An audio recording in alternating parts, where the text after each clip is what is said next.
Écoutez, dans le cas général, bien que toutes les décisions ne soient pas encore prises, nous constatons que le Conseil constitutionnel a appliqué avec une certaine fermeté les dispositions de la loi qui lui permettent de prononcer une inéligibilité qui n'est jamais automatique.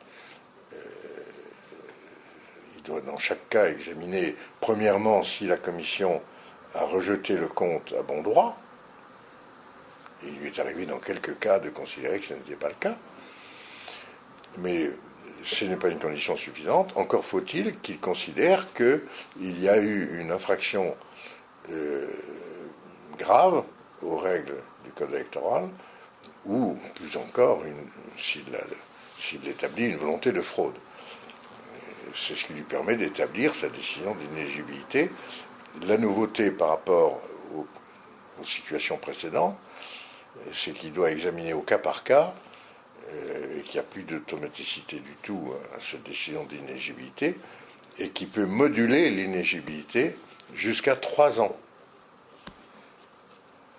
La plupart du temps, d'ailleurs, le Conseil constitutionnel a prononcé des inéligibilités d'1 an, en tout cas dans le cas des candidats pour les Français d'étrangers, je crois que c'est le cas, alors qu'il aurait pu éventuellement aller jusqu'à 3 ans. La nouveauté, c'est que cette inéligibilité, elle s'applique pour toutes les élections. C'est-à-dire qu'une personne qui a été déclarée inéligible à la suite de l'élection législative ne pourra pas se présenter à l'élection municipale de 2014, par exemple, ou aux élections européennes de 2014, parce que l'inéligibilité prend sa date d'effet à la date de la décision du Conseil constitutionnel. Et donc, si c'est 3 ans, eh bien, ça couvre toute la période à partir de janvier ou de février 2013. Là aussi, petit détail, comment se fait-il que des candidats dans la même circonscription n'aient pas été traités dans le même calendrier? Il y a des gens qui sont déclarés inéligibles dans une circonscription depuis la semaine dernière, par exemple. Certains de leurs adversaires étaient inéligibles depuis déjà 2 mois. Donc, s'il y a une élection dans ce délai-là, il y a une inégalité. Donc. Ah oui, pour une circonscription donnée, nous notifions nos décisions le même jour. D'accord.